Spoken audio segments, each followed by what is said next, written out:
ready yet?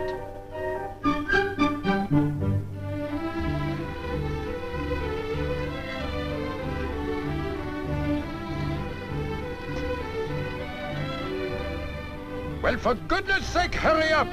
The bus is not going to wait all day.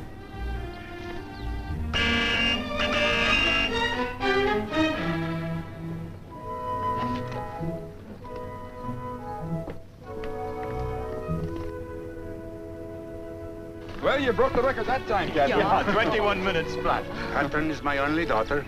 That is why I make this long speech when she leave home. Well, I don't know, Papa. I almost missed the train when I was drafted. Oh, I remember that. You had plenty time. You are the youngest, Peter. That is why I worried about you. Oh, please, Papa. Don't worry about me. Oh. I worry, Katrina. I don't like to see you go. Katrin will do nothing that will not make us proud of her. Thank you, Papa.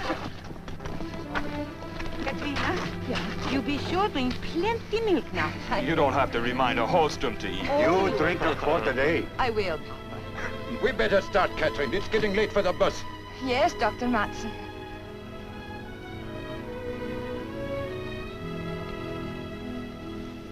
Goodbye, Mama. Take good care of yourself. Adjö, min lilla tös. Gud välsigna dig. Kära mamma. Goodbye, Papa. Okay, fellas, up she goes! Välj backa, sliter ut, både skor och klacka. Hej, hopp, tjena, buskarna säger gröna.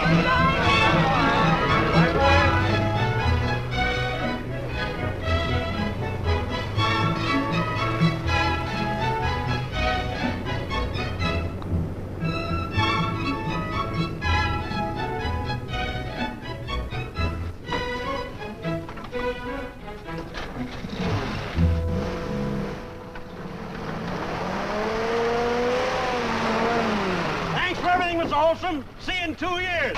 Goodbye, Adolf. You paid good.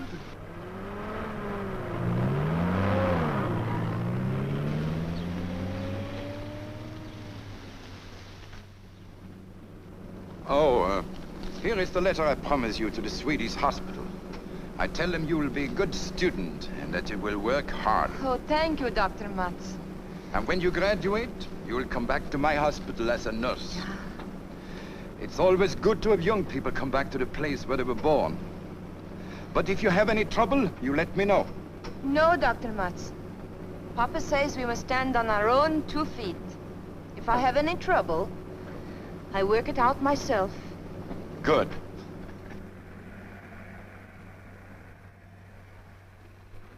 The bus is late. I would like to wait, but I have so many calls to make. Of course. Goodbye, Dr. Matson. Goodbye, min lilla flicka. Och lycklig resa. Tusen tack!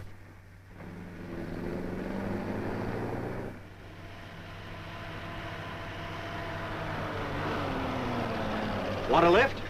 Oh, no, thank you, Adolf. I will wait for the bus.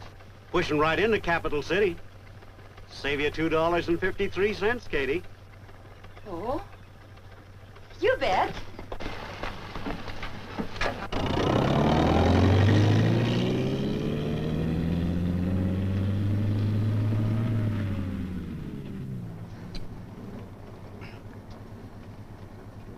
Have you ever been to Capital City, Katie? Not since I was 3 years old. I would have been dead 2 years ago, but my brothers went into the army. I had to help out on the farm. You'll have a much better time now that you're grown up. I hope so. Take a drink. Take a couple. No, thank you. I drink only glug. At Christmas time. That's not strong enough for a painter. Oh? You see, a painter's got the paint in his mouth. And if you don't wash it out, it dries there and hardens. That's not good for any man, painter or no painter.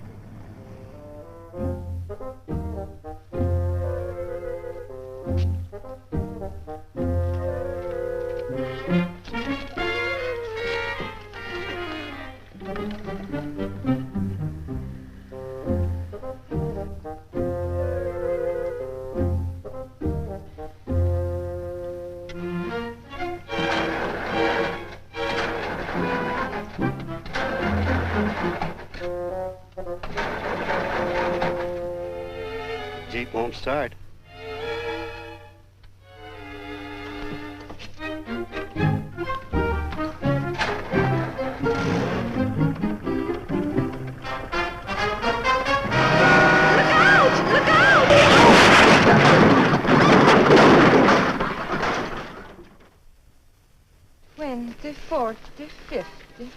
20, 40, 50. 20, 40, 50. Okay. Watch where you're going next time. It's cheaper. For 2 cents, I'd bust you in the nose. Adolf, don't be so tough with my money. Ah, smart guy. I'll need a welding job on that, and it'll cost you $25, but I can't get a torch till in the morning. Tomorrow morning? Yeah, if I'm lucky. But I can't stay here all night. Let's not get mad at each other, Katie. It's my Jeep that got wrecked. Yeah, it was your keep. But it's my money. Katie, I'm afraid you'll have to advance me another $25. Adolf, you were going to save me $2.53 bus fare. And now it's going to cost me every cent I have. What about my nursing course? Katie, you'll get your dough the minute I see the boss painter in Capital City. I don't know. Of course, you could hitchhike tonight, but it'd be kind of dangerous. Better wait and go with me in the morning. Well, time's a-wasting. Do I start on this Jeep or don't I? Yeah. Good night. All right.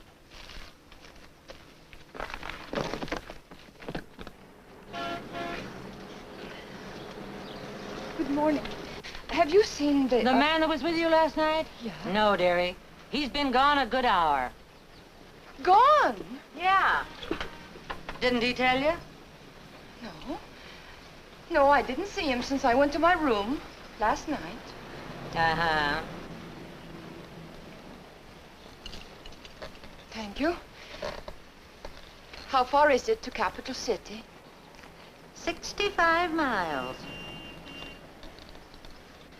Det törde värsta som kunde hända. Kunde hända.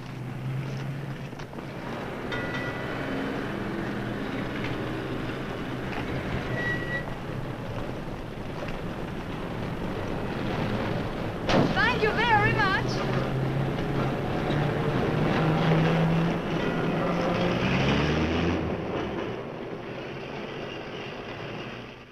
One more flight, and in the front.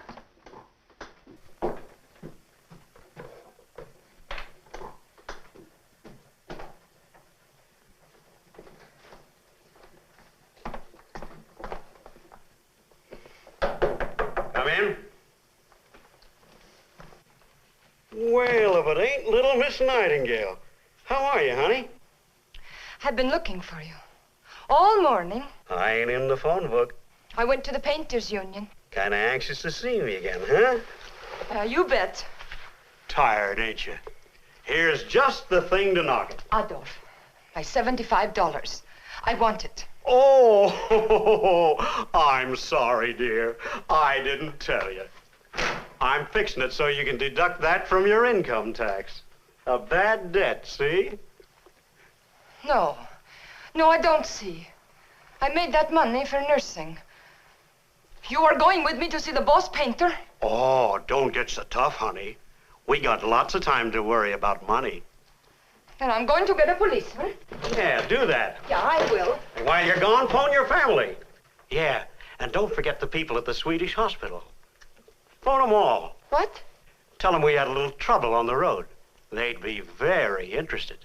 Especially the part where we had to spend the night at the motel. Det är det värsta som kunde hända.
Come in, come in.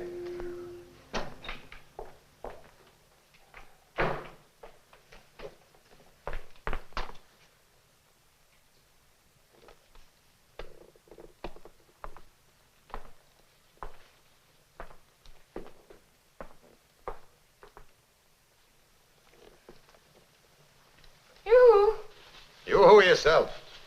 I'll be right with you. You Katrin Holstrom? You know me? The agency told me. Got a uniform? No, Mr. Clancy. You know me. Yeah, the agency told me. What else they tell you? Well, they told me that you were the butler, and if I could work the day out for you, I could work any place. You can wear one of Lena's uniforms. She's the cook. Sick today. Oh. Picked a fine day for it. Luncheons, cocktail parties. You can change in there. Thank you. Hope you'll be some good to me.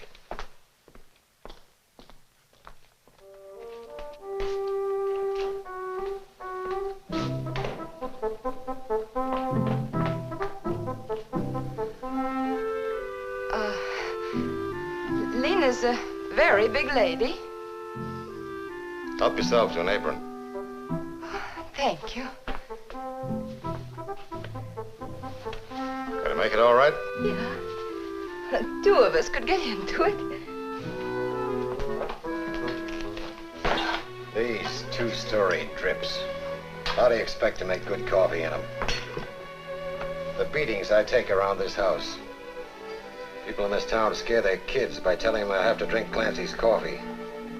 Have you got the real coffee pot?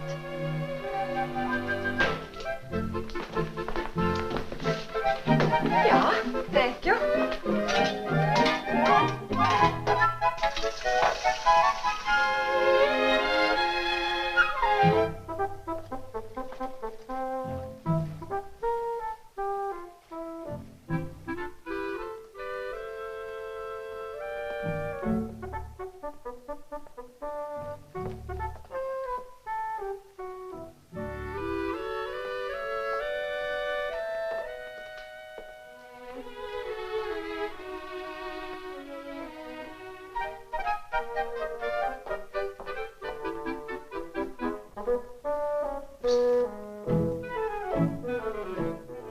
As we newspapermen look at it, the public will go to the polls and vote exactly the way the machine tells them. Oh, no, Van. I don't think the voters will stand the kind of baloney the politicians have been dishing them the past. Oh, hold it, Virginia. A brandy.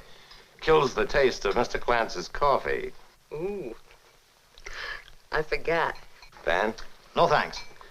I've been on the City Hall beat for 2 decades, Glenn, and I'll be bribed if I can see any change. Oh, thank you. You've seen so much corruption, you're cynical. Get that Ginny. She's been writing a dope column for 3 years, and right away she's Sam Graff. No thanks. Okay, fellas, you're the old-timers. But didn't I stick my chin out? My beautiful little chin out. My beautiful little chin out 3 weeks ago and say that Glenn Morley would be re-elected congressman? No, thanks. Did I or didn't I? Some long shot. That's like betting there'll be snow by February. Anyway, Ginny, you're disqualified. You're in love with the guy. Everybody knows but Glenn. Mr. Clancy, you didn't make this. Katie did. Good. You bet. You were saying, Glenn? Oh, yes. I didn't mean the change in voters' attitude had been a prairie fire or a revolution or anything like that. But remember a fellow named Otto K. Schmidlap? Schmidlap. Yes, he was from around Mineral County. Red Wing County. Red Wing County, yes. He served 2 terms in Congress. Maybe it was 3 terms. It was 3, Mr. Morley. 3 terms. What's your point, Glenn? Glenn, if you were about to say that old Schmidlap was the case of a congressman going down the line for his party, right or wrong, you've got an argument. Your friend Schmidlap was strictly second-rate. Oh, no, sir. Mr. Schmidlap was not second-rate. He was first-rate with a second-rate party. Boing! And what makes you America's authority on good old Otto K? Oh, he was our neighbor at Red Wing County. He was a good neighbor, good farmer, and a good man. Like my father. Hello? Oh, Sweeney. How are we doing? Swell, I'll tell the congressman. Looks like we're about 600 ahead in the toughest precinct. Good. Congratulations, Mr. Morley. Oh, thank you. What worried were you, Glenn? Well, this is only my 3rd term in Congress. I've still got opening night jitters, Mr. Clancy.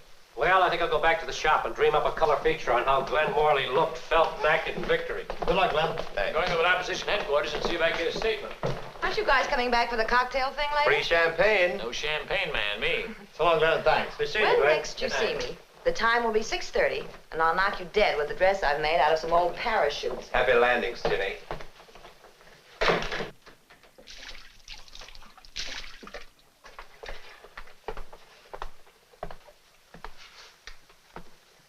One for you and one for the house, eh? Well, that ain't a bad split. The old senator would have settled for that any time. Did you know the senator? I've been with the Morleys for 40 years. Oh? I was with the senator when he made his first million. We came here together. We went to Washington together. Part of us died together. When you get through with that bird food, get on these glasses. Yeah, Mr. Krantz.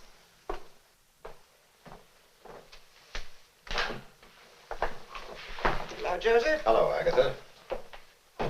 Late? Who's here? No one yet. How's Lena? Still complaining. What's the doctor say? Same as usual. Either she gets a new liver or we get a new cook. Oh, Ma, where have you been? Down to headquarters, my little man. How's everything going the 14th for that ward healer Morley? Morley's no ward healer. Know the boy well. Wonderful to his mother, they tell me.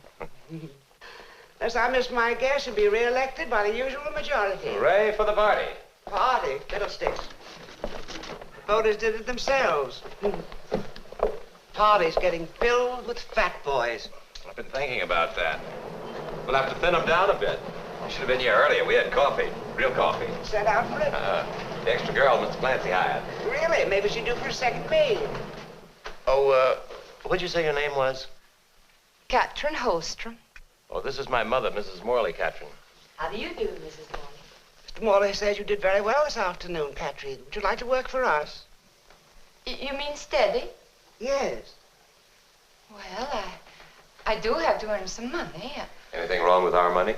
Oh, no. I need it so I can start my nursing course. But, I would not be permanent for more than, 2 months. That's permanent these days. Well, that's settled. What can you do, Katrin? Well, at home, I do everything. Make 6 beds every morning. Do washing, ironing for Mama, Papa, my 3 brothers, myself. Clean all 7 rooms and do dishes, of course. And I help Mama with the canning. I preserve meat, candle eggs, dill pickles, smoke ham and bacons. I wait on table 40 hands at harvest time. And I make glug. You do? Yeah, at Christmas time. With a hot poker. You want to know what I do outside? I don't know about my mother, but I'd be fascinated. Well, I plow with horse and tractor. I hoe potatoes, shock wheat, milk cows, bed horses, butcher pigs, kill and dress chickens, and I cut wood for mill or stove. You got a job, Katrin. Thank you, Mrs. Morley. Now, look, there'll be a lot of talk about politics. Just stay out of it. Of course.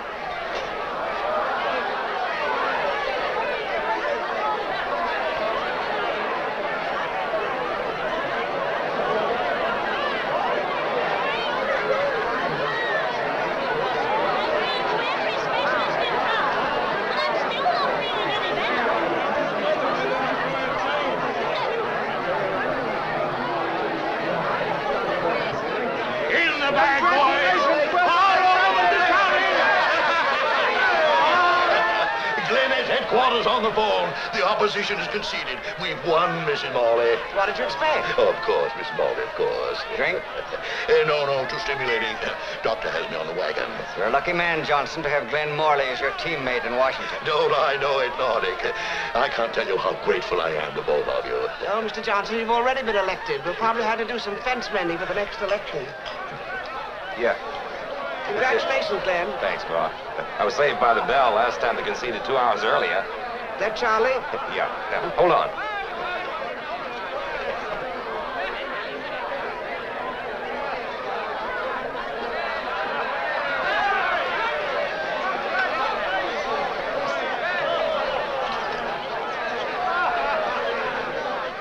Something to eat, miss.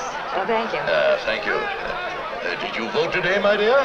Oh, I couldn't vote, sir. I'm not registered in the city yet. Oh, I'm downright sorry to hear that. I'd have considered our victory a complete success if a pretty girl like you could have voted for me. Oh, I'm sorry, sir. If I could have voted, I wouldn't have voted for you.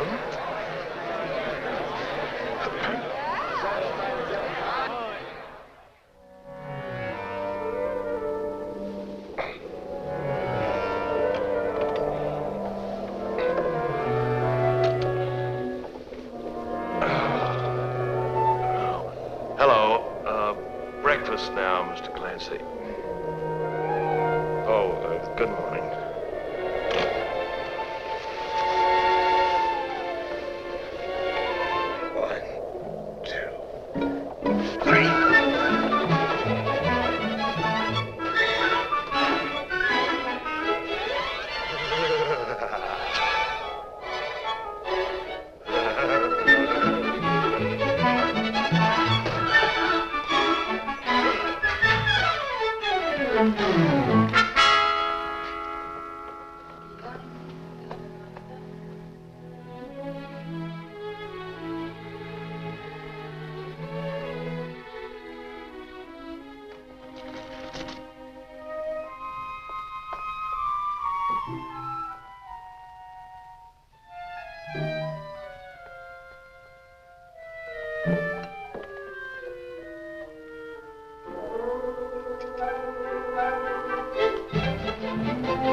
Come in, Mr. Clancy.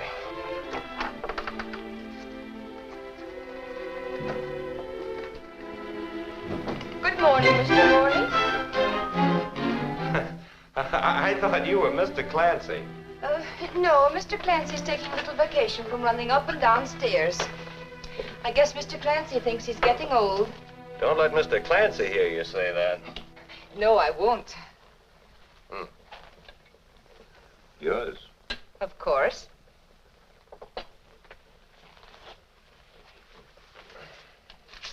Your paper. Thank you.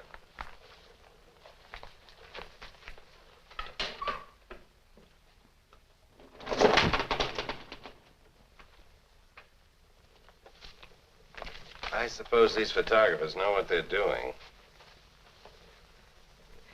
Don't you like it? Do you? It's better than at Mr. Johnson's. Say, what is this feud between you and Johnson anyway? I don't think he has a good heart for the people. In what way? Well, why is he against the higher minimum wage? How do you know that he is? Because I heard him on the radio. And he said it was up to everyone to look after himself. And I believe that, too. But I think that everyone has a right to a living wage. Well, just what, in your opinion, constitutes a living wage? I believe the man who said, a living wage depends on whether you're getting it or giving it. Would there be anything else, Mr. Morley? I don't know that. That's quite enough. Thank you. Thank you.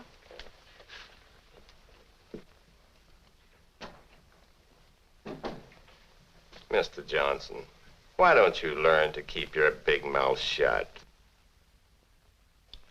Get off the bus at the corner of 6th and L Street, then walk 2 blocks to 8th. Turn to your right and go 1 block east. Is that clear? I think so, Mrs. Morley. Katie isn't leading us. No, she's just going to buy some uniforms. Thank you. Will you give me the money to pay for them, Mrs. Morley? Just charge them to my account. Thank you. I'll be back as soon as I can. All right. Does she know the way to White's? I wrote the directions down. Morning, Agatha. Morning, Joseph. Well, I think I'll be getting along. What for? Why, I'm having lunch with the governor. 10:30? Well, I've got a lot of people to thank, you know. Breakfast go all right? Oh, superbly. That's what I figured. Be a good girl. Give my regards to the governor.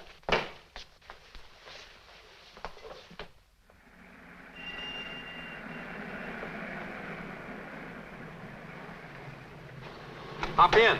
I'll save you 10 cents bus fare.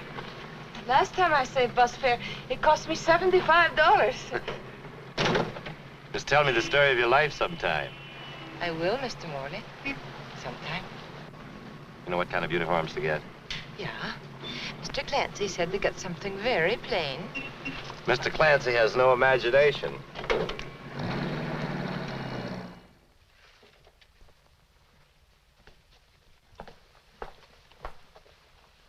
Well, new uniform. They all come? Yeah. How many did you buy, Katrin? I'm afraid they sent 12, Mrs. Morley. Exactly what I ordered. 12? 2 black, 2 blue, 2 maroon, 2 gray, and 4 simply charming little informal numbers for housework in the pre-luncheon period. Who's going to pay for these, Mr. Moneybags? It's your house. I sure feel like a tramp in my old blue serge.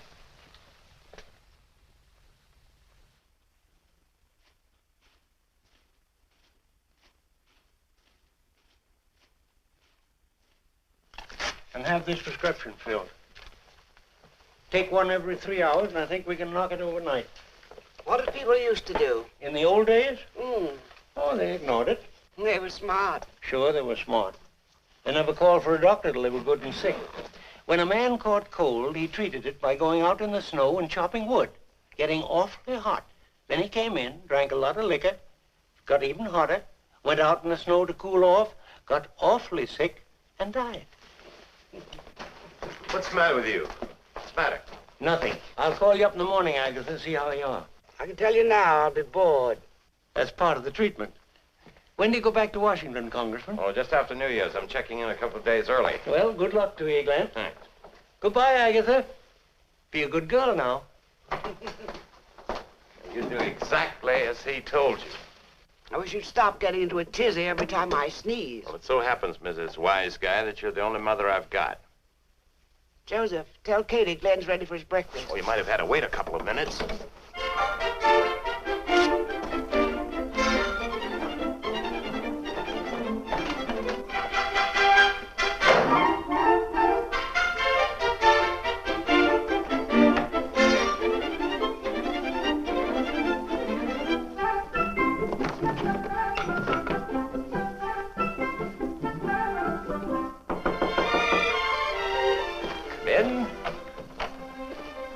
What's the matter? What's the matter? What's the matter? Oh, what's the matter? Nothing.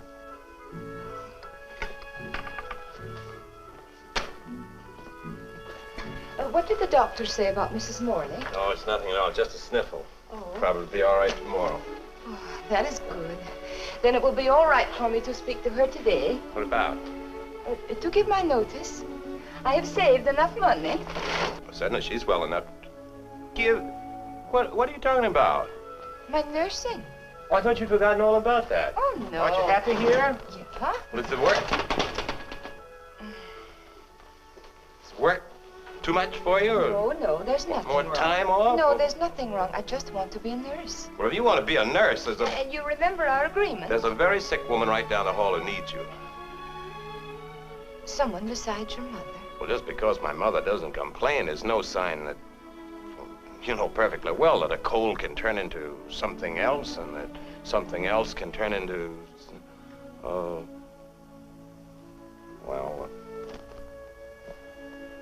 if you're going, you're going. I am sorry to leave, Mr. Morley. I've been very happy here.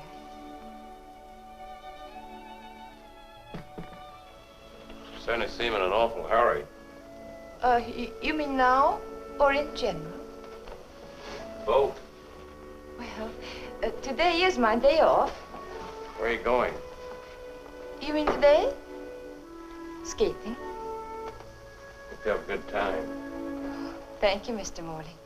I always do.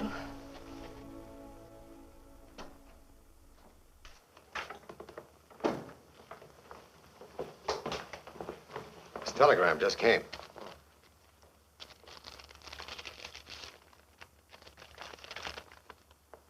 Well, what do you know? I'm leaving for Europe tonight. No kidding.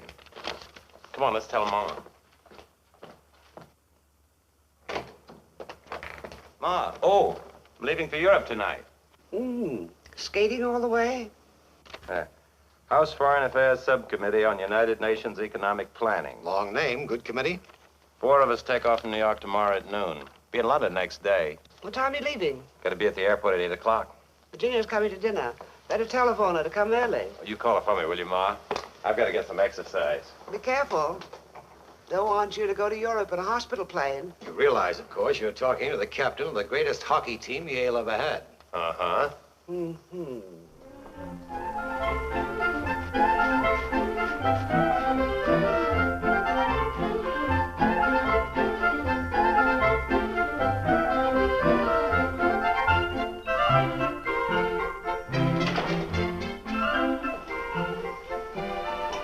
What's she running for?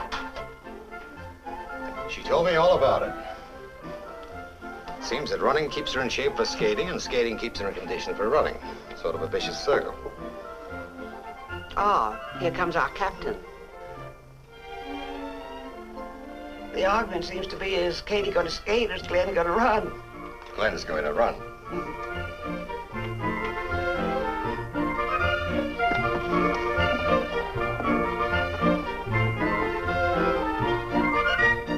Poor Glenn, he won't last one lap. You're wrong. He's not going to let her make a sucker out of him. You willing to back your judgment with cash? 10 to 1 says he's in there at the finish. The usual 10? The usual.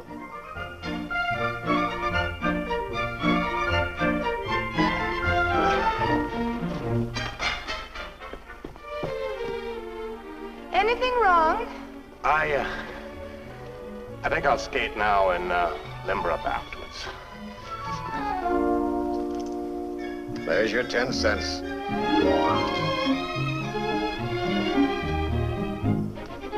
Hey!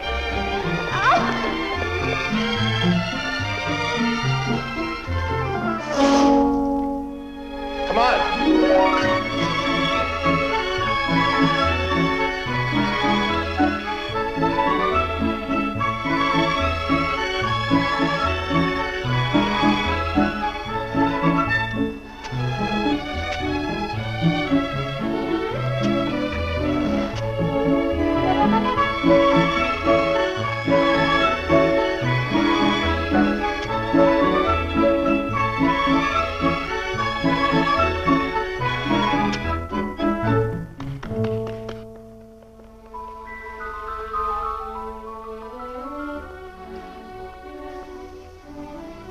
Is it true you're going to Europe tonight, like Mr. Clancy says? Yes.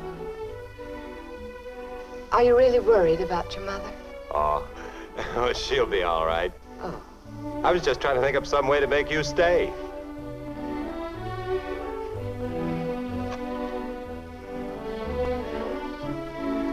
Would you be happier if I stayed till you came back? All right, I'll stay. I was just trying to think of a good reason to stay. That makes me very happy.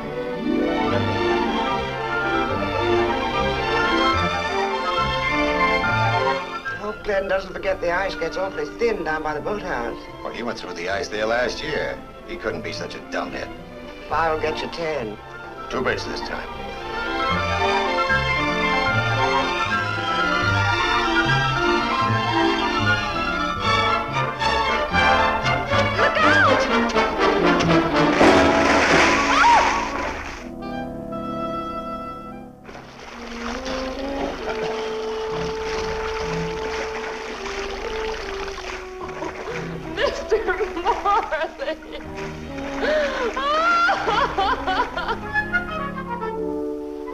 Thank you, Joseph.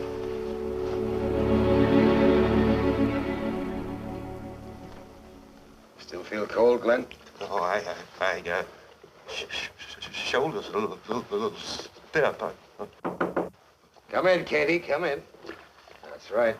You want to be starting off to Europe with a chill. Yeah, I'm all right.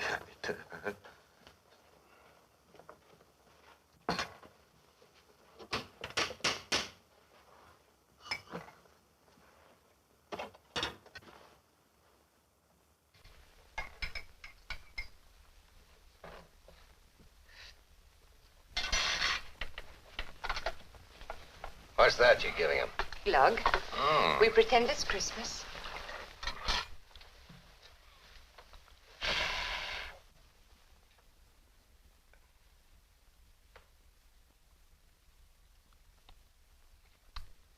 Mr. Clancy, you can throw away the hot water bottles. You know what would really fix up those shoulders, Glenn? A good rub down. Good idea. Call up the athletic club and have them set a man out right away. There wouldn't be time, Mr. Morley, to get the man all the way out here. I'll have to do it myself. Glenn, you all right? Sure, he's all right. Get back to your room, Agatha. Fiddlesticks. Katie's gonna give me a Swedish massage. In reverse. He's already had the cold plunge. And that's the captain of the greatest hockey team Yale ever had.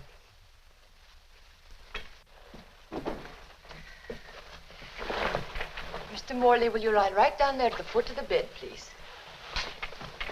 Won't it be cold? Not in a minute. Mr. Clancy, the stool over here. And the feet. Oh, there. This goes under your chest. Like that. There. Now, we begin.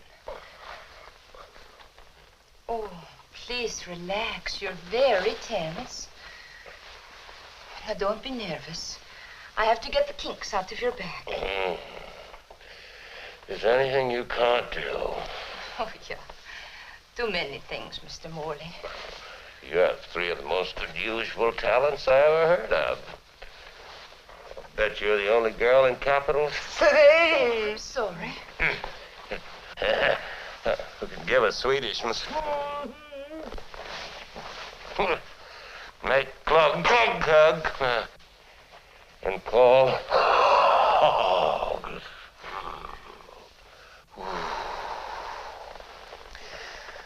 I'm beginning to feel better. I'm beginning to feel terrible. I don't mind that you tease me. Because I know how different I am from Miss Thatcher, for instance. Would you like to be like Miss Thatcher? Oh, not quite so nervous. But when I'm around her, I feel strange. I know I talk different from all of you, but around her, I talk worst. Why don't you go to college? And take care of Mrs. Morley at the same time. Oh, university extension course at night. Speak to my mother about it. She thinks you're very smart. Oh. Oh, they have all sorts of courses. Political science and economic. Oh, I take all that. Oh, come here. Hello, Virginia. Oh, looky, what fun. What's going on, Clancy? I never suffered so much in my life. She's been murdering us. Is this restricted to the family, or do you take outpatients? I'd be glad to give you a massage. Anytime, Miss Thatcher. No! Oh, you're finished, Mr. Morley. Thank you. Seems to have been a mixed skating party. Lucky thing Katie was there. No doubt she saved your life. I'm grateful to you, Katrin.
Is everything all right in here? Oh, yes, Mr. Clancy. We don't have to waste any more time in here, do we? No, Mr. Clancy.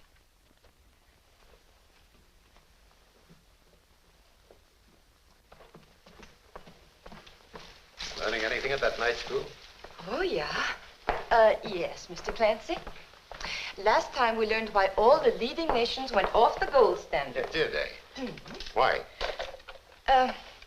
It was a move toward the nationalization of the world banking system through the social control of credit policies. Is that so? Think of that now. How's the diction and public speaking getting along? Oh, I am worried about that, Mr. Clancy. Tomorrow night I have to have a speech memorized, and I don't know what to do. A speech? Turn that thing off. Come in here. Maybe I've got something that'll help. One of my favors here. This may be just the ticket for you. The afternoon the senator made it. Mrs. Morley and I are in the gallery. Yeah. Go on, Katie, read it. Stand right there. Now, you're the senator. You've got the floor.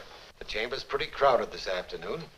Senator LaFollette, Glass, Underwood, Lodge, Borer. A lot of speeches have been made. Good ones, too. You stand and you're recognized. A sort of a hush falls over the chamber.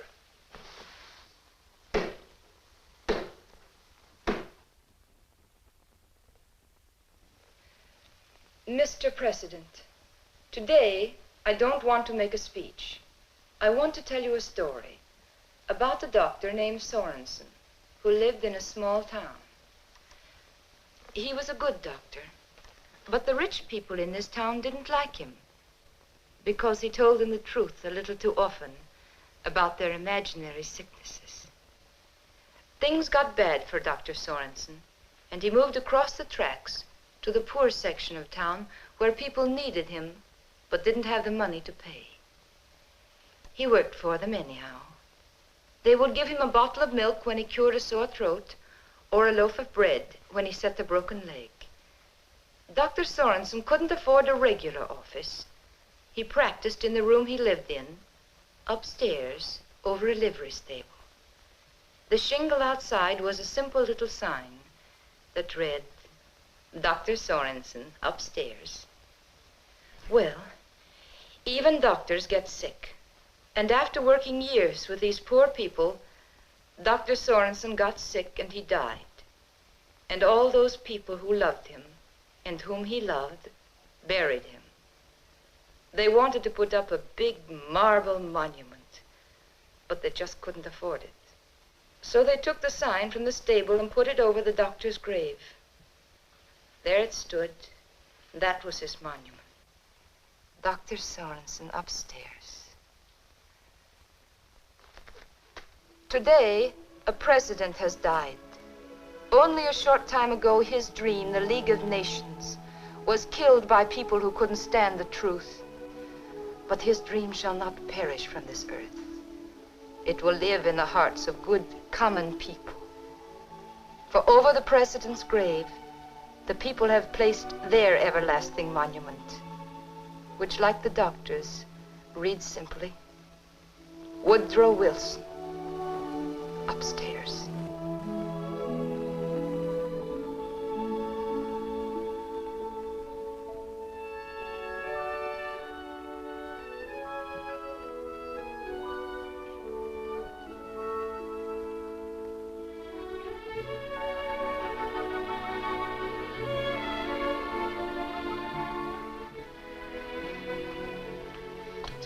Katie, what does it say? Welcome home. Glenn will love it. He's here.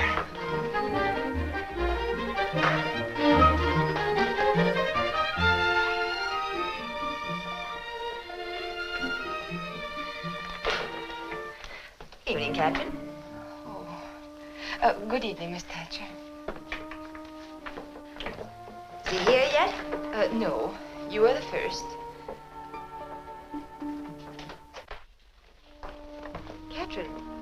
You're wearing your hair differently. Oh, I'm glad you noticed. I think I liked it better plain.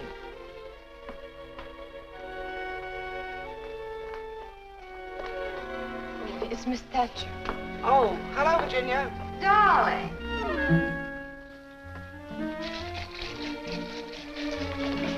Who's here?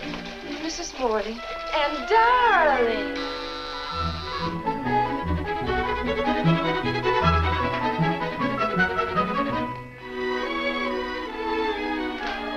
See Mrs. Morley right away. It's very urgent. We'll wait in the library, and I'm sure she'll see us when you tell her how important it is. Yes, Mr. Northern. Don't disturb our guests. It just goes to show one never knows. It's Mr. Nordic. Really? What is it, Hi? Agatha, I'm afraid we have bad news for you. We've just had a phone call from Washington. What's wrong? We've lost a congressman. Poor Wilbur Johnson. What happened? When? It's really a great tragedy. He dropped dead an hour ago. Drop dead. Oh, no. No. Here, don't do that. She's fainted. Katie. What's happened? I don't know. We were in the library talking about Wilbur Johnson. All of a sudden... Welcome home! Has she ever done this before? Shutting the door because I didn't want...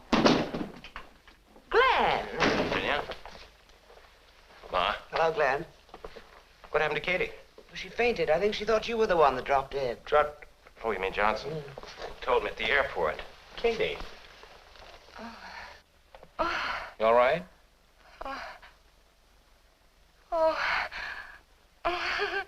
Here. All right? Come on, Katie, you better lie down. Sorry to spoil your homecoming, Glenn. Better go in the library.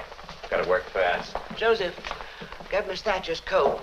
You'll find the list of guests on my desk. Telephone them. I know what to say, Agatha. Sorry, Virginia.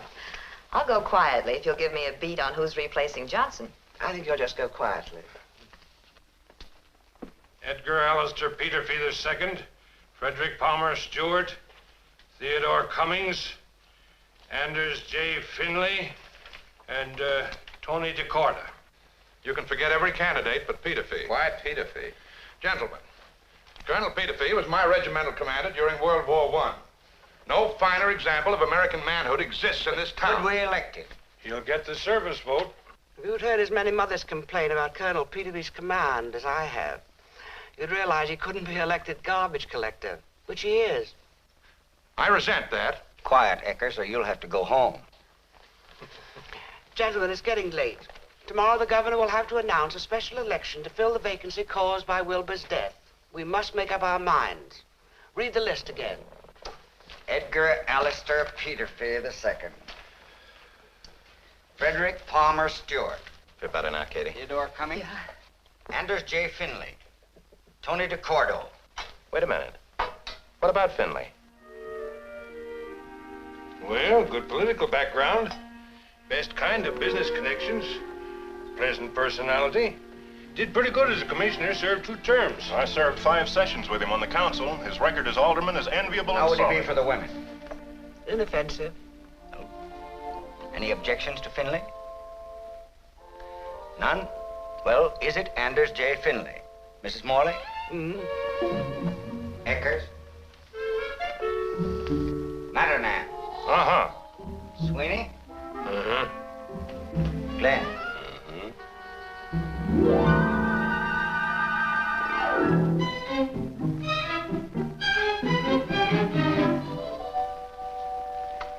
Well, that's it, gentlemen. Let's eat. Tomorrow night at the mass meeting, I want you to introduce Finley as our candidate. We'll be a lot happier with Finley than we were with Johnson. I promise you that. Thanks, Joseph. Colonel Peterfee will be awfully disappointed. What's he got to kick about? He's still garbage collector.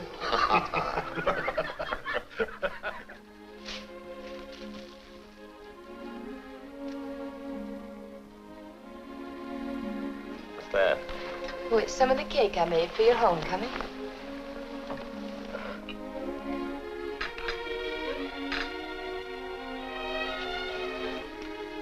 Very good. You bet.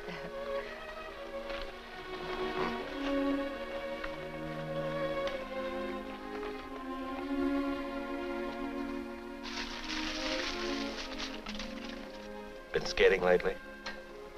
No. I tried it once in Switzerland. It wasn't much fun. I tried it too. But I kept looking around for you to fall through the ice. Oh, no. Oh, I want to thank you for taking such good care of my mother. Oh, I'm glad I stayed.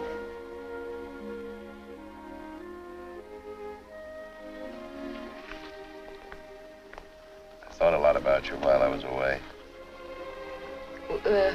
We thought a lot about you too, Mr. Morley. Oh, I'll fix it.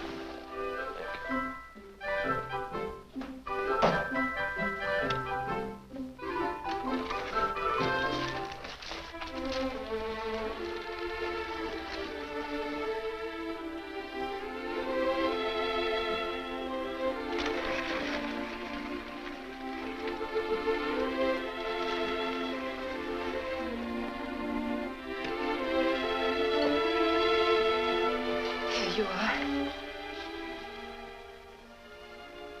Katie,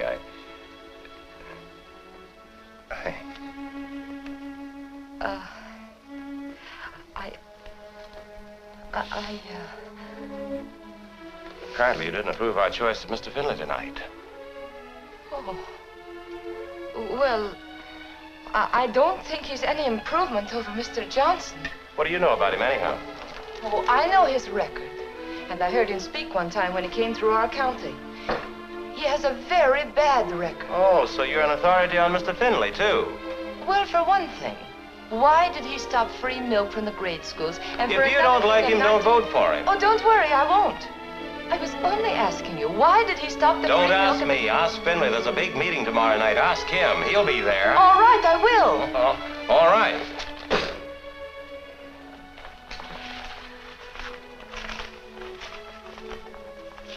I'm sorry, Mr.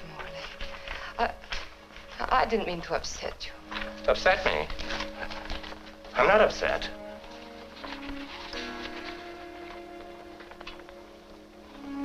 Good night. Night.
Scream if you yelled fish for sale. Oh, no. Fish for sale!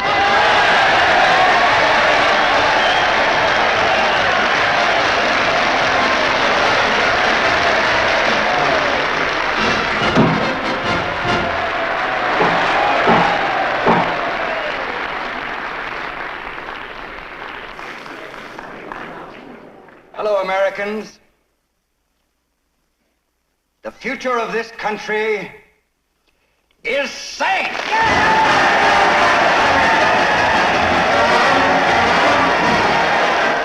Guiding the ship of state!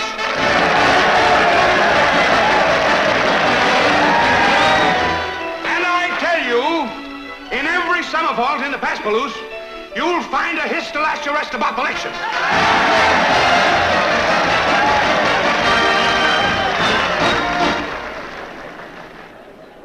And now it is my privilege to introduce the next speaker. Your former alderman, your former commissioner, your next congressman from the 13th District, Anders J. Finley.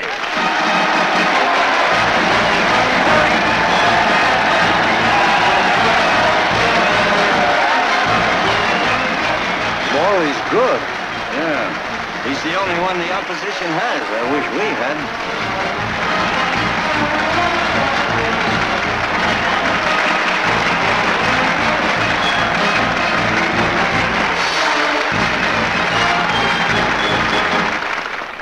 Ladies and gentlemen, there have been a lot of speeches made here tonight, so I'm going to make mine very short.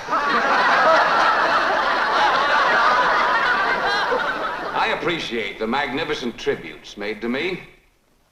And all I've got to say is, my platform's my record, and I stand on my record.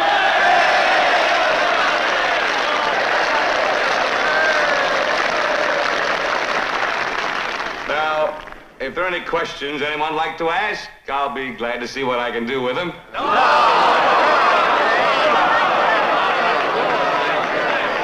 Little lady down here. You have a question, miss? My question is, why are you running for Congress?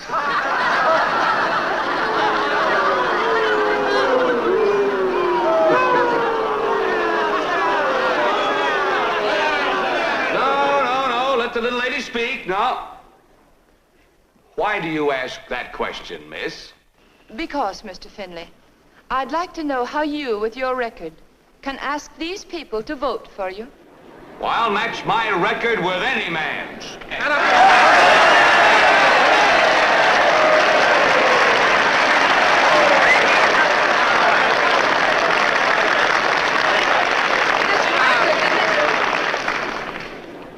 This record that Mr. Finley will match with anyone's is as follows. In 1930, Alderman Finley's brother-in-law, Oscar Nordstrom, started getting the snow cleaning contract and received it every year for the 10 years that Mr. Finley sat on the city council.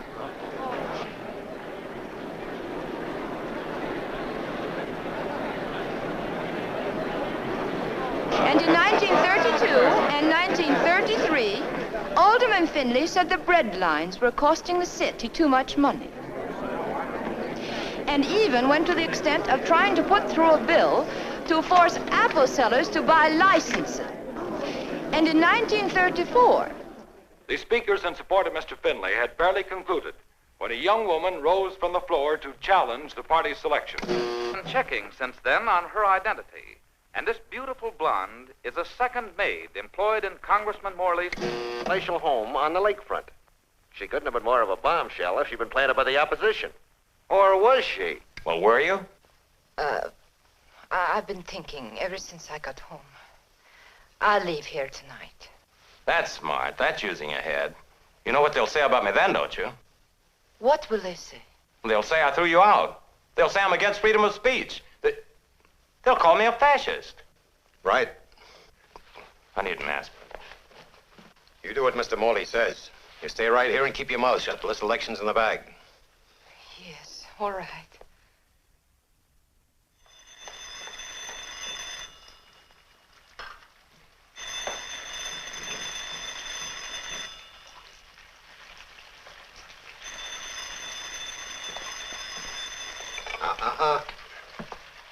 Why don't you let me answer it for a while, Mr. Clancy? Because if they don't get a statement out of Glenn, they'll try and pry one out of you. Hello? No, you can't talk to anybody. Who? Oh, hold the wire. Katie, wait a minute. That's Ward Hughes. Who? The head man of the opposition party. He's okay, a little too honest, maybe. He wants to talk to you. To me? Go ahead. Be careful what you say to him. Yes. Hello, Mr. Hughes? Yes. I don't know anything about her, except sometimes, if you're lucky, you can put over a freak. Ward, she's Holstrom looking for the women. A servant girl for the labor boat, corn-fed for the farmers. Swedish for the foreign-born? And for my dough, she's got something for the men. What have we got to lose? I feel all we can do is gain. Well, shall we give her the pitch? Bring her in.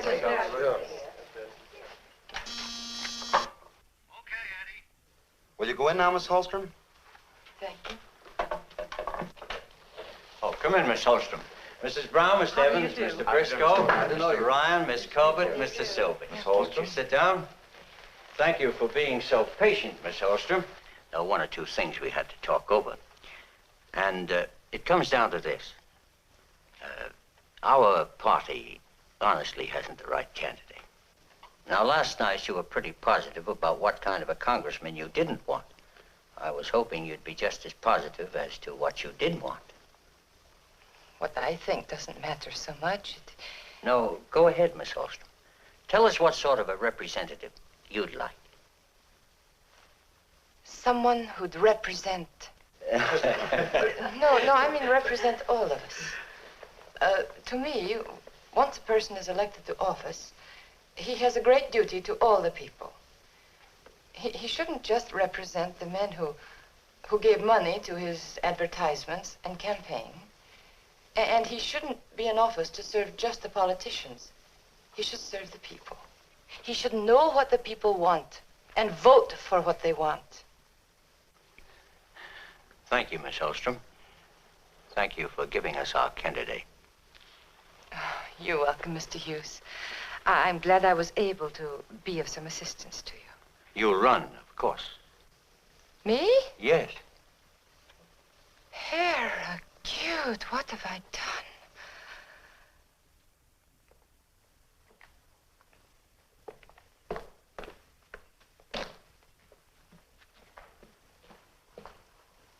Mrs. Morley, my taxi is here. You really going through with this, Katie? I have to. Katie, I'll miss you. Oh, thank you. I'm afraid Mr. Morley is a little mad at me. Don't let her do it, Ma. She won't listen to me. How could I stop her? But it's what she wants to do. Why, it's ridiculous. Look, here's this girl. Katrin Holstrom. Katrin Holstrom, right. A bunch of opportunists taking advantage of the fact that she made a sensation of herself at the auditorium the other night, are now giving us some song and dance about being able to elect a representative from the 13th district in spite of the power and experience of our party. She doesn't know anything about politics. How can she, I ask you, be expected to give off on such things as the minimum wage bill, the full employment bill, the Missouri Valley, the Columbia Valley Authorities Amendments, permanent FEPC, atomic bomb controls, anti-poll tax, national, well, 100 other things. Can you? That's beside the point. I'm already a congressman. Oh. Go on, Glenn. Well, what right is she to run anyway? Who asked her? Did the people send a mandate? Did the angels bring a message? No. Well, why don't you stop her? We have no right to stop her. Katie? Start running for Congress. I give up. You know, when you leave here, you're just a girl who's been working in this house. You become a candidate for the United States House of Representatives, running on an opposition ticket. Further, I don't think you're the least qualified to run. I mean to use every device in my power to defeat you. Yes, Mrs. Morley. Goodbye, Katie, dear. Good luck. Thank you. Aren't you going to wish me luck, too?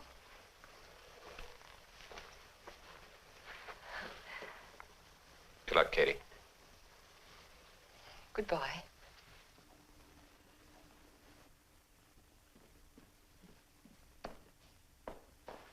It's a rotten shame to take a nice girl like that and just toss her in a den of lions.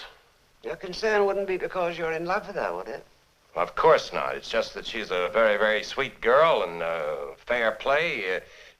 In love with her. I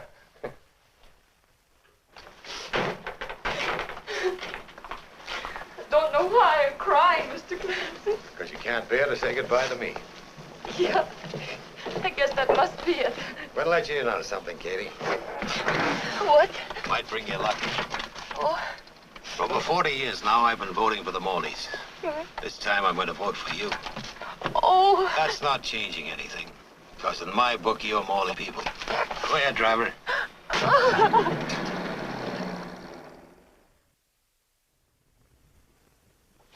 Well.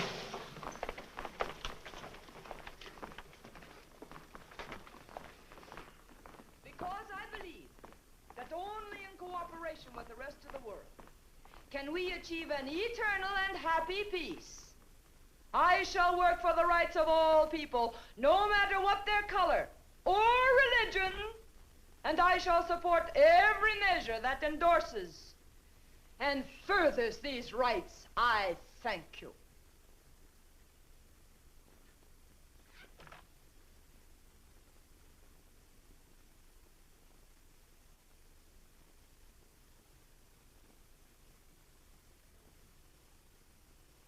Yes?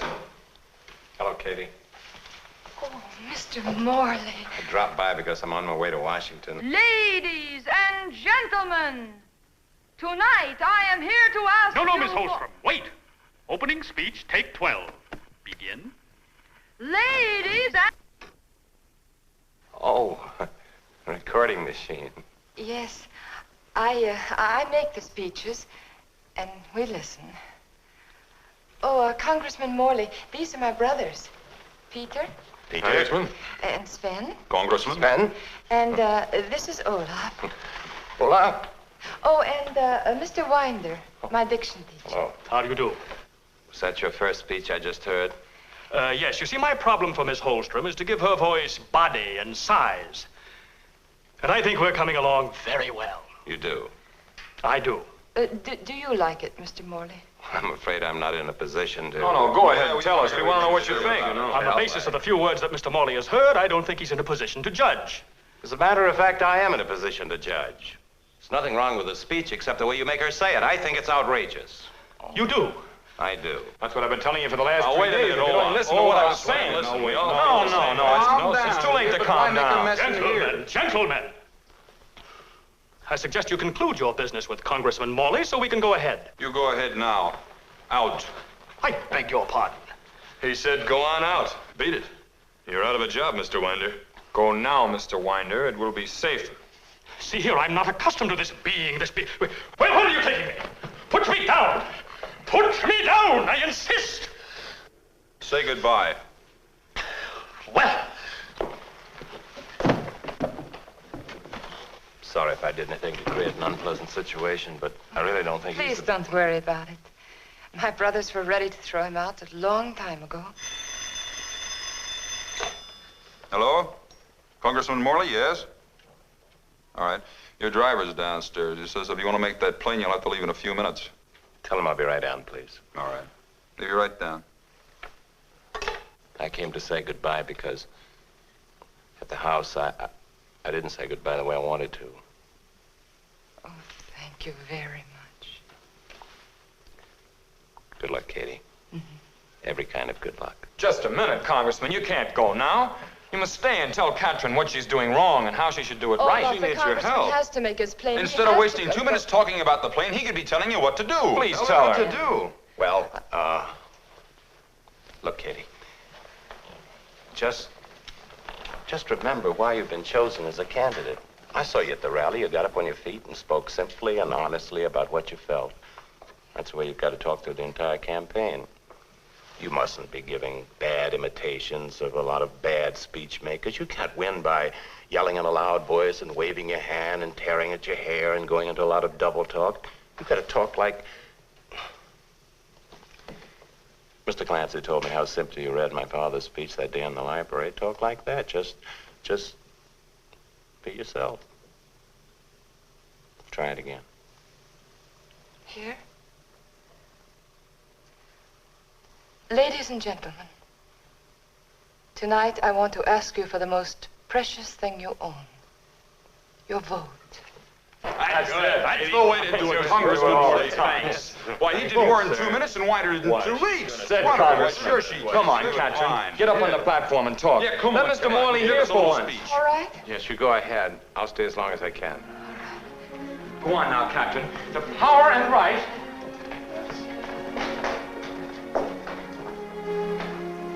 This power and right to vote is something you must cherish and guard with courage and dignity.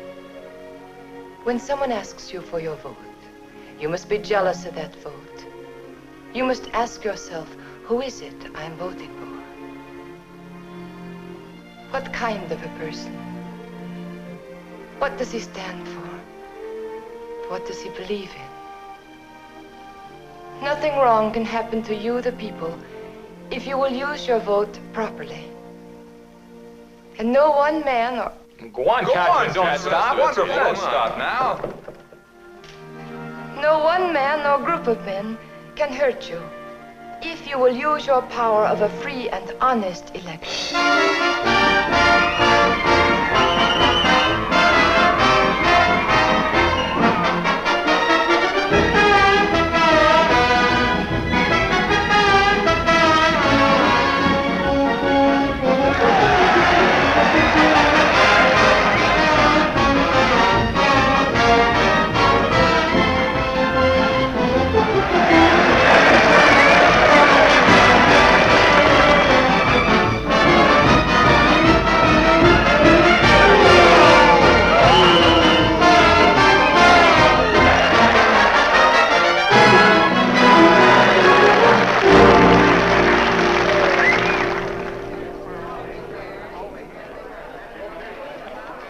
just ran this on the machine.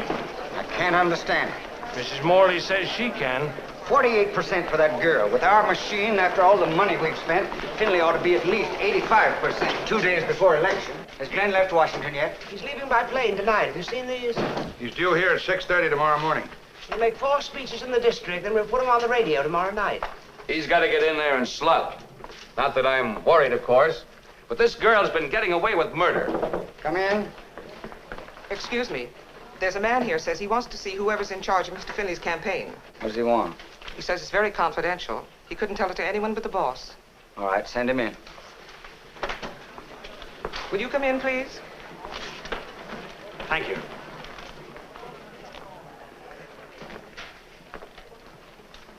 How are you, gentlemen? And lady? Oh.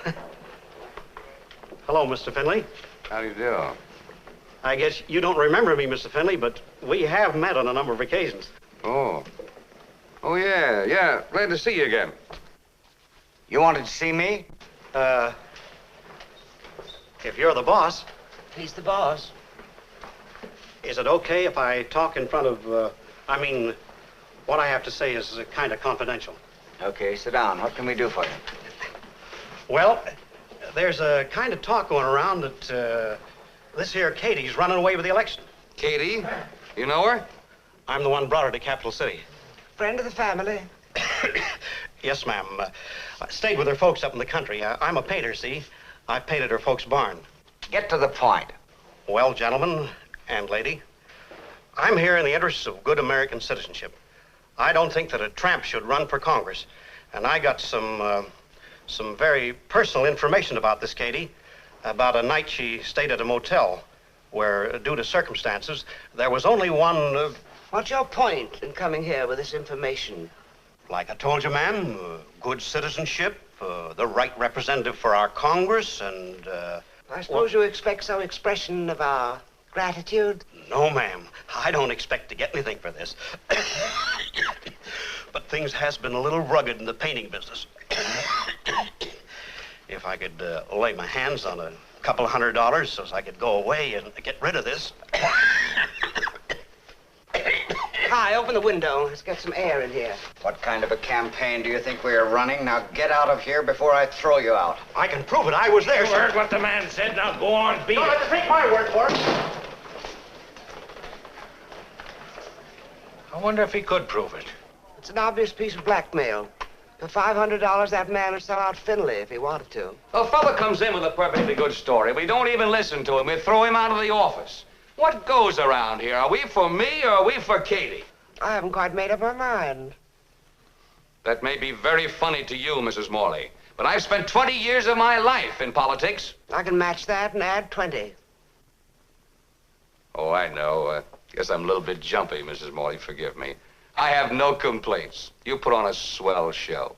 Anything you say is okay with me. I know I'd be a dead duck if it weren't for you. Well, there's nothing more I can do around here today, folks, so I guess I'll run along and check with some of the boys.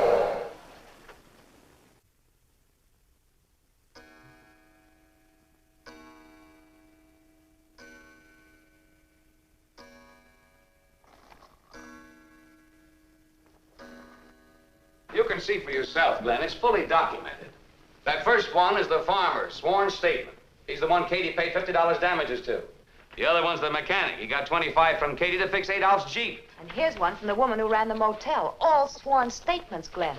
You people have been as busy as little beavers, haven't you? Must have worked all night to get here so early in the morning. Who asked you to do this anyway? Now, just a minute, Glenn. This is a hot story. Loaded with enough dynamite to blast this cheap, no account. Shut up.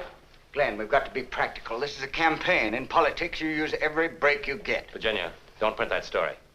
Why, Glenn Morley, I seem to remember you on a platform saying, quote, I'll fight for free speech and freedom of the press.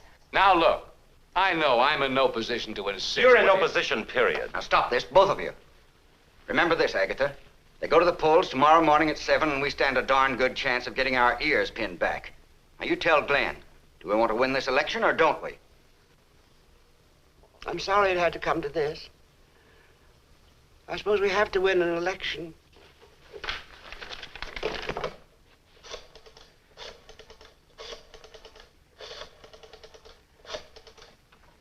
Hello? This is Thatcher. Give me the press room, please. Hello, Carl? Hold it, Virginia. Hi. If you let her print that story, I quit the party.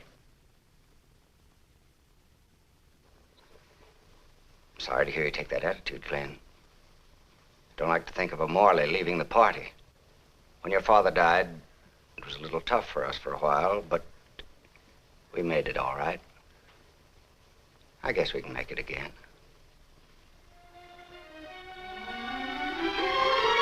If you're going over to warn the opposition, don't bother. The story's in type and ready to roll. Okay, Carl, start running.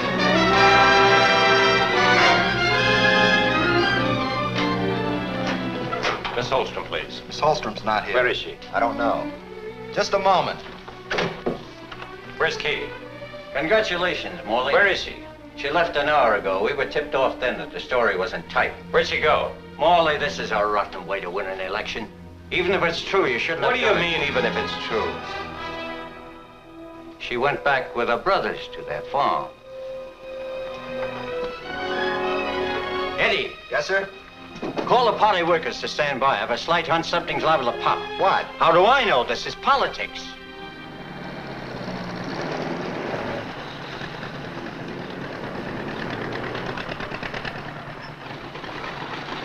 Hello, Peter.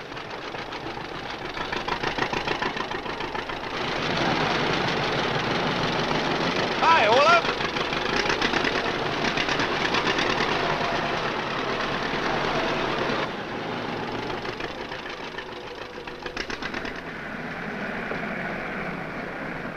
Sven?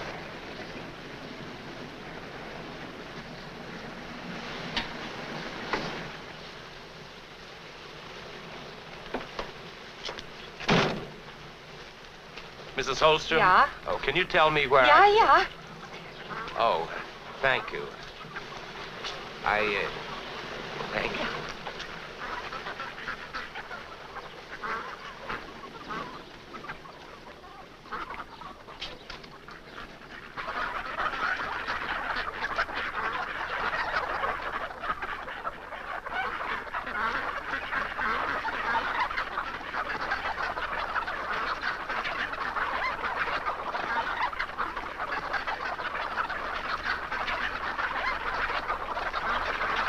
Excuse me, I'm sorry. Pardon me.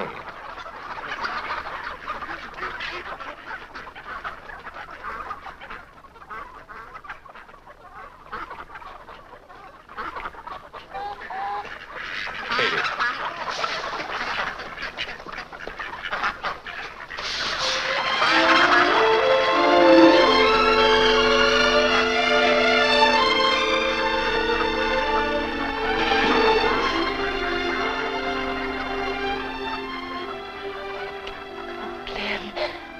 Glenn, I love you. I love you so much. Katie. How would you like to go to Washington with me? Be the happiest girl who never got elected to Congress. Of course, darling, of course. Glenn, Papa's old-fashioned. You'll have to ask him to. Where's Pop?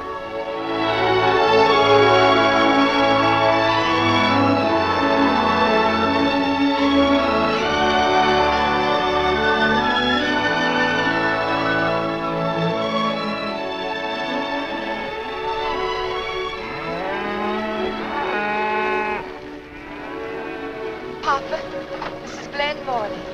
Yeah, I know. From your picture.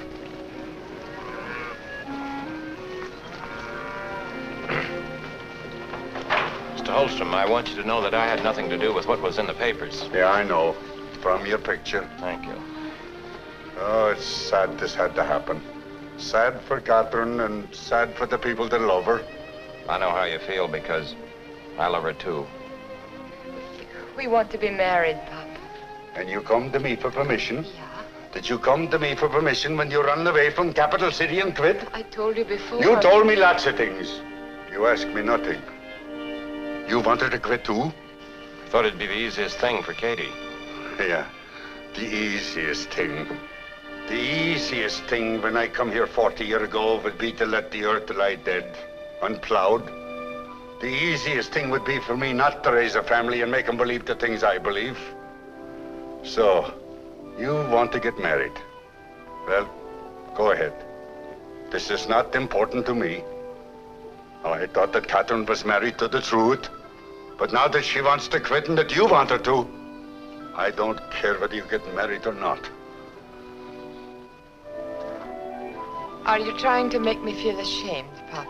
Yeah, but only ashamed for quitting. If you want to be in Congress, then you must fight. How can a woman fight the kind of lies they've been printing about her? If she goes back, they'll simply print more lies. I don't care what it says in papers or anywhere else.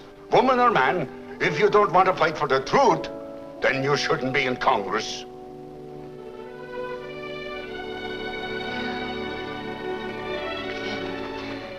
Will you help me fight? Mr. Holstrom, I wish I had you for my campaign manager. Oh, good. Darling. You make fine son-in-law. I hope. I know, from your picture.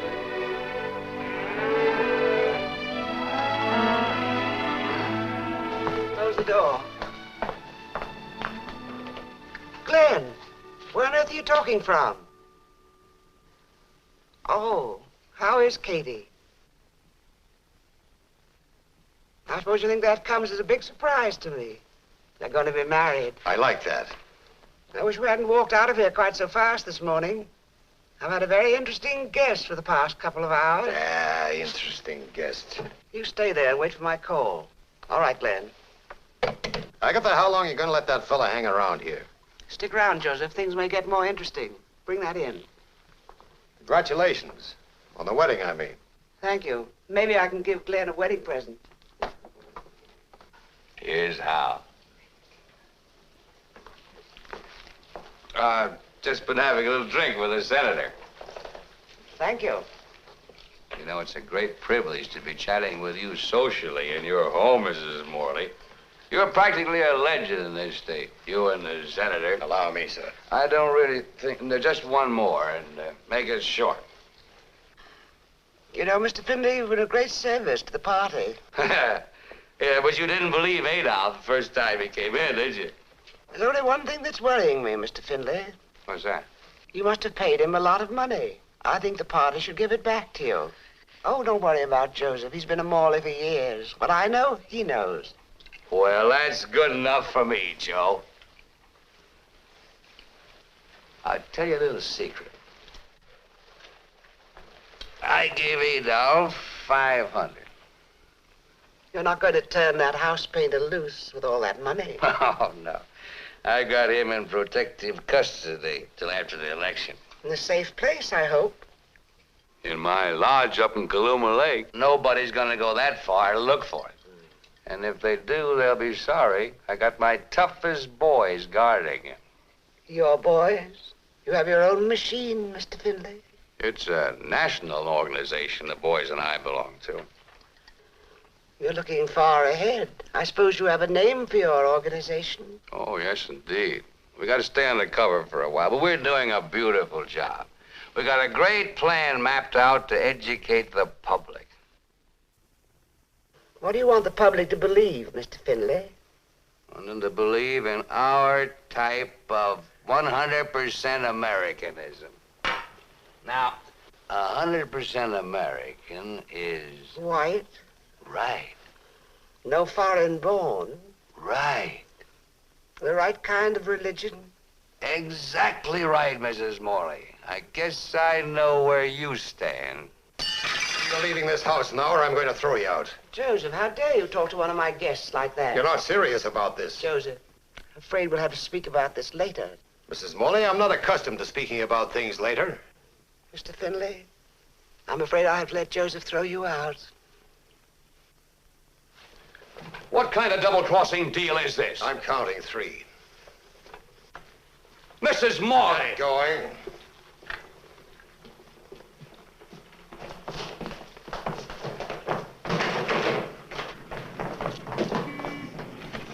Mr. Findlay!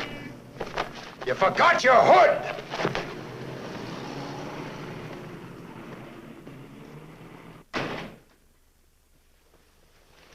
Could be anything else, Mrs. Morley. Yes, Joseph. Get Glenn on the telephone right away. Yes, ma'am. Yes, sir.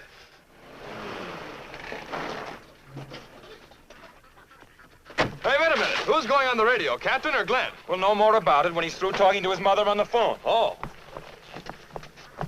Fellows know a shortcut to Kaluma Lake? I do. That's where we fish. We're going fishing. Yeah? For $8. I can't wait. Glenn, wait a minute. Now, look. Getting Adolf out of Finley's place may be a pretty rough deal. Glenn, if I don't go, Papa will give it to me good and plenty. Oh, no. I'm not quitting on anything anymore. Wait a minute!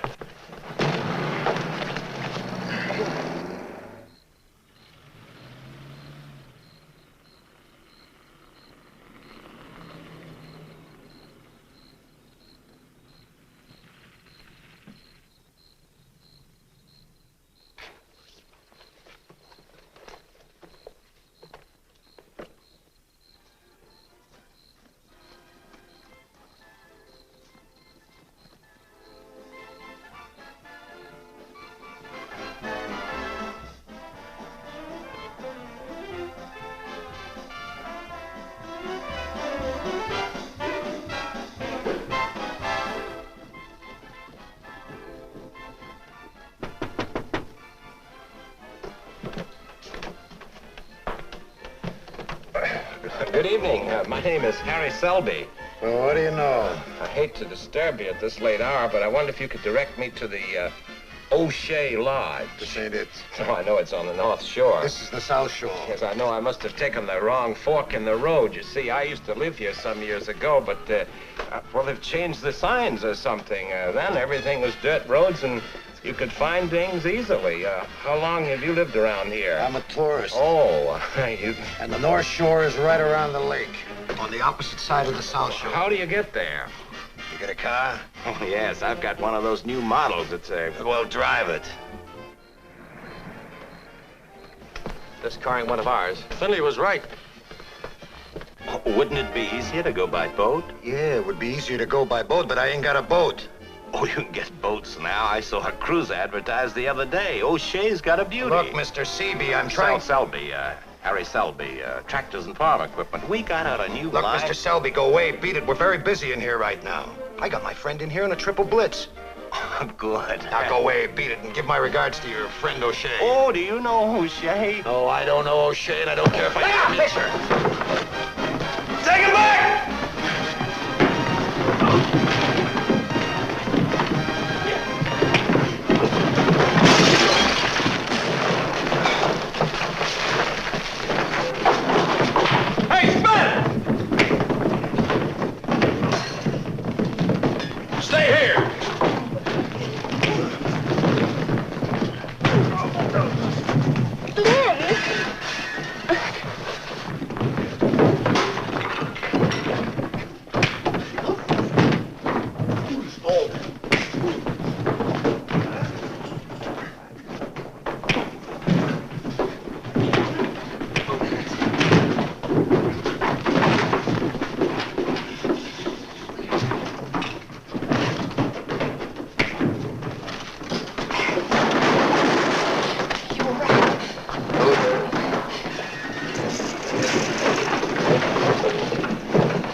Stay out.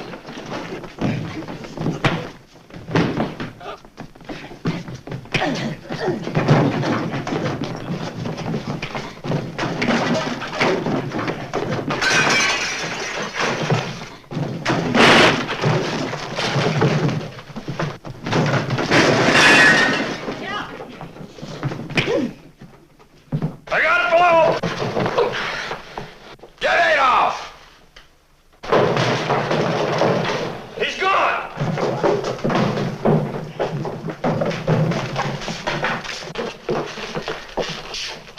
I got him.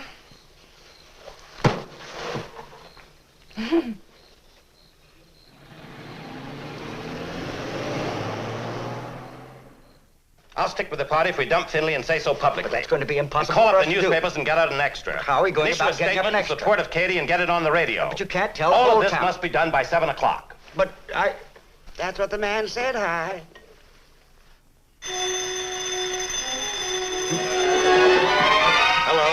Yes. What? Yes. The party withdraws its support unconditionally from Anders J. Finley and urges all voters to back the candidacy of Katrin Holstrom. Well, call up the landlady and get the names straight. I get. We now bring you an exclusive interview with Adolf Petrie. I lied, and I'm sorry I lied. Everything I said about Katie is a lie. Mr. Finley gave me $500 to lie about Katie. This is Katrin Holstrom. I am very grateful for the trust and the confidence placed in me. And I promise that I will do everything in my power to fulfill that trust.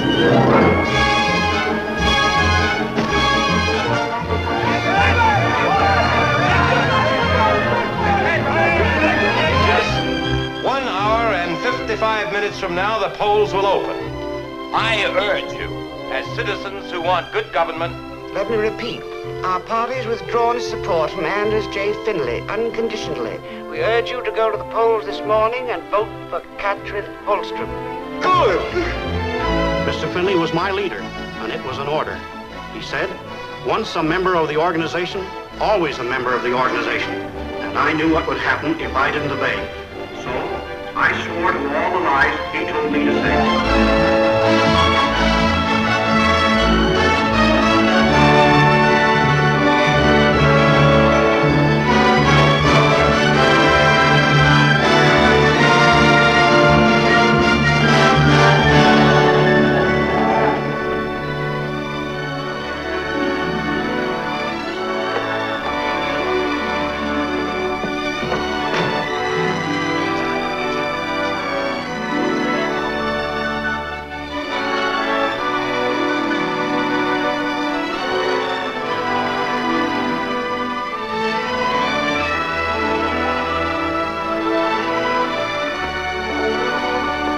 I'm not quite sure of the protocol in a case like this, but